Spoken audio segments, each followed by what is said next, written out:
ॐ पूर्णमद पूर्णमिदं पूर्णात् पूर्णमुदच्यते पूर्णस्य पूर्णमादाय पूर्णमेवावशिष्यते। श्री जगदम्बिकायै नमः।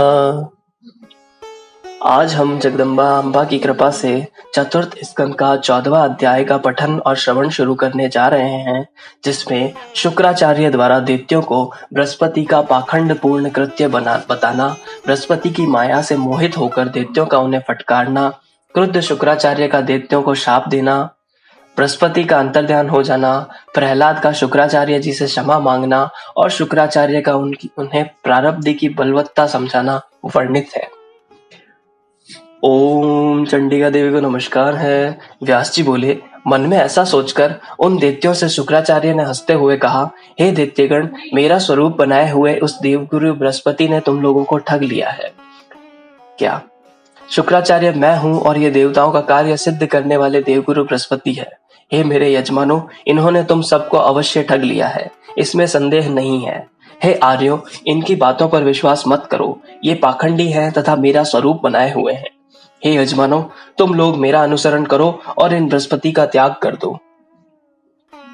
उनका यह वचन सुनकर और फिर उन दोनों को समान रूप वाला देखकर सभी दैत्य महान आश्चर्य में पड़ गए।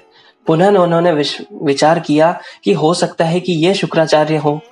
इस प्रकार उन दैत्यों को अत्यंत विस्मय में देखकर शुक्राचार्य रूपधारी गुरु बृहस्पति ने यह बात कही, मेरा स्वरूप बनाए हुए ये देवगुरु बृहस्पति तुम सबको धोखा दे रहे हैं। ये देवताओं का कार्य सिद्ध करने के निमित्त तुम लोगों को ठगने के लिए आए हुए हैं। हे श्रेष्ठ दैत्यगण, तुम लोग इनकी बात पर विश्वास मत करो। मैंने शंकर जी से विद्या प्राप्त कर ली है और तुम सबको पढ़ा रहा हूँ। इस प्रकार मैं तुम्हें देवताओं पर विजय दिला दूंगा, इसमें संदेह नहीं है। शुक्राचार्य का रूप धारण करने वाले देवगुरु बृहस्पति का यह वाक्य सुनकर उन दैत्यों को पूर्ण विश्वास हो गया कि ये निश्चित रूप से हमारे शुक्राचार्य हैं। उस समय शुक्राचार्य ने उन्हें बहुत प्रकार से समझाया, फिर भी समय के फेर से गुरु बृहस्पति की माया से मोहित होने के कारण वे दैत्य समझ नहीं सके। ऐसा निश्चय करने के उपरांत उन्होंने शुक्राचार्य से कहा, ये ही हमारे गुरु हैं, ये धर्मात्मा हमें बुद्धि प्रदान करने वाले हैं और हमारा हित करने में तत्पर हैं। इन शुक्राचार्य जी ने हमें निरंतर 10 वर्ष तक शिक्षा दी है। तुम चले जाओ, तुम धूर्त जान पड़ते हो, तुम हमारे गुरु बिल्कुल नहीं हो सकते।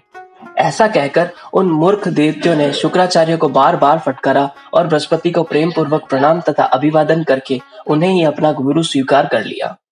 देवगुरु बृहस्पति ने इन दैत्यों को पूर्ण रूप से सिखा पढ़ा दिया है तथा इन्हें खूब ठगा है। ऐसा मानकर इन्हें गुरु बृहस्पति में तन्मय देखकर शुक्राचार्य बहुत कुपित हुए और उन्होंने शाप दे दिया कि मेरे बार बार समझाने पर भी तुम लोगों ने मेरी बात नहीं मानी, इसलिए नष्ट बुद्धि वाले तुम सब पराभव को प्राप्त होगे। तुम लोग थोड़े ही समय में मेरे तिरस्कार का फल पाओगे, तब इनका सारा कपट तुम सबको मालूम पड़ जाएगा।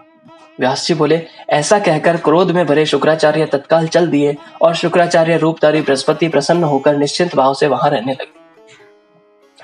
तदंतर शुक्राचार्य के द्वारा उन दैत्यों को शापित हुआ जानकर गुरु बृहस्पति तत्काल उन्हें छोड़कर अपना रूप धारण करके वहां से चल पड़े।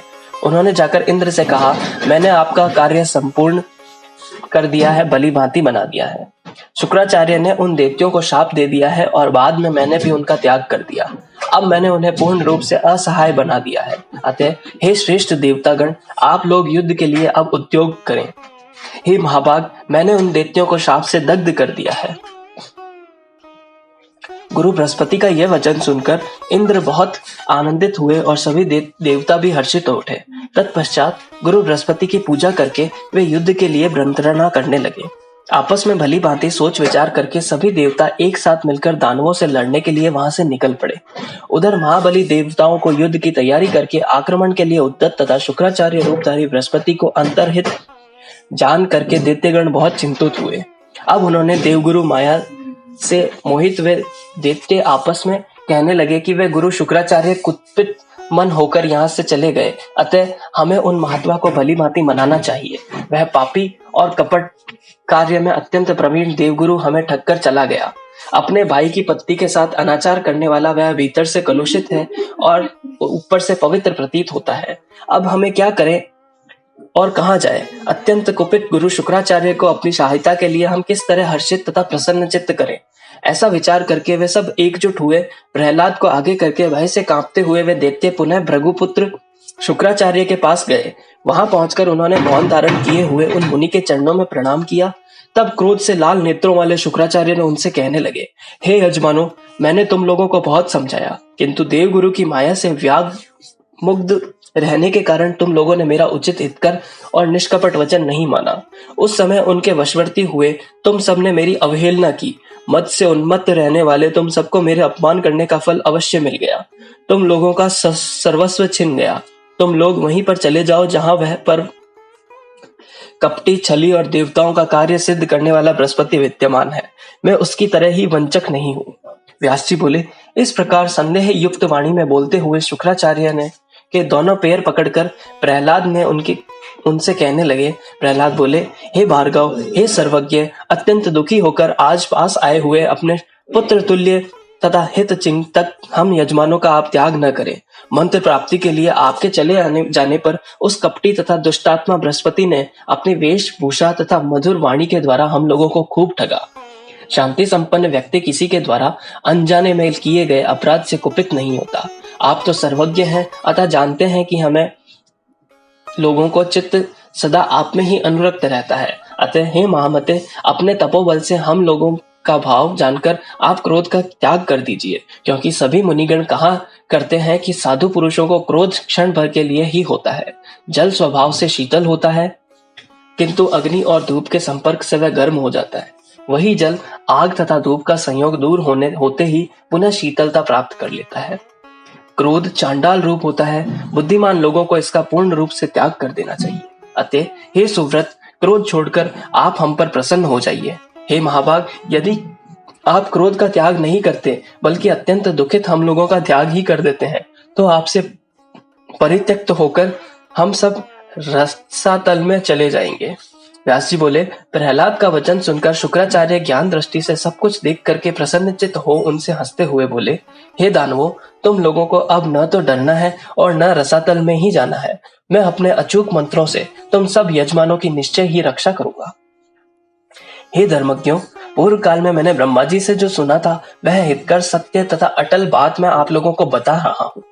आप लोग मेरी ये बात सुनिए। निश्चित रूप से होने वाली शुभ तथा अशुभ घटनाएं होकर रहती हैं। धरातल पर कोई भी प्राणी प्रारब्ध को टाल पाने में समर्थ नहीं है। इसमें संदेह नहीं कि तुम लोग आज समय के फेर से क्षीण बल वाले हो गए हो। अतः एक बार देवताओं से पराजित होकर तुम लोगों को पाताल में जाना ही पड़ेगा। अब तुम लोगों का समय परिवर्तन उपस्थित हुआ है, ऐसा ब्रह्मा जी ने कहा है। कुछ दिनों पूर्व तुम लोगों ने सब प्रकार के समृद्ध राज्य सुख का भोग किया था। उस समय देवताओं पर आक्रमण करके उन्हें पराजित कर तुम लोगों ने देवयोग से पूरे 10 युगों तक इस दिव्य त्रिलोकी पर शासन किया था। अब आगे वहां आने वाले सावर्णी मनवंतर में तुम्हें वह राज्य पुनः प्राप्त होगा। तुम्हारा पौत्र बलि तीनों लोकों में विजयी होकर राज्य को पुनः प्राप्त कर लेगा। जिस समय वामन रूप धारण करके भगवान विष्णु ने राजा बलि का राज्य छीन लिया था, उस समय भगवान विष्णु ने आपके पौत्र बलि से कहा था, हे बले, मैंने तुम्हारा यह राज्य देवताओं की अभिलाषा पूरी करने के लिए छीना है, किंतु आगे सावर्णी मनवंतर के उपस्थित होने पर तुम इंद्र होगे। शुक्राचार्य बोले, हे प्रहलाद, भगवान विष्णु के द्वारा ऐसा कहा गया, तुम्हारा पौत्र बलि इस समय सभी प्राणियों से अदृष्ट रहकर डरे हुए की भांति गुप्त रूप से विचरण कर रहा है। एक समय की बात है, इंद्र से भयभीत बलि गर्दभ का रूप धारण करके एक सूने घर में स्थित थे। तभी वहां पहुंचकर इंद्र उन बलि से बार बार पूछने लगे, हे दैत्य श्रेष्ठ, आपने गर्दभ का रूप क्यों धारण किया है? आप तो समस्त लोकों का भोग करने वाले और दैत्यों के शासक हैं। हे राक्षस श्रेष्ठ, क्या गर्दभ का रूप धारण करने में ही आपको लज्जा नहीं लगती? तब इंद्र की वह बात सुनकर बलि ने इंद्र से यह वचन कहा, हे शतक्रतो, इसमें शौक कैसा? जैसे महान तेजस्वी भगवान विष्णु ने मत्स्य और कच्छप का रूप धारण किया था, उसी प्रकार मैं भी समय के फेर से गर्दभ रूप से स्थित हूँ। जिस प्रकार तुम ब्रह्म हत्या से दुखी होकर कलमल में छिपकर पड़े रहे, उसी तरह मैं आज गर्दभ का रूप धारण करके स्थित हूँ। हे पाक शासक, देव के अधीन रहने वालों को क्या दुख और क्या सुख। देव जिस रूप में जो चाहता है वैसा निश्चित रूप से करता है। शुक्राचार्य बोले, इस प्रकार बलि और देवराज इंद्र ने परस्पर उत्तम बातें करके परम संतुष्टि प्राप्त की और इसके बाद वे अपने अपने स्थान को चले गए। यह मैंने तुमसे प्रारब्ध की बलवत्ता का भली भांति वर्णन कर दिया। देवताओं, असुरों और मानवों से युक्त संपूर्ण जगत देव के अधीन है।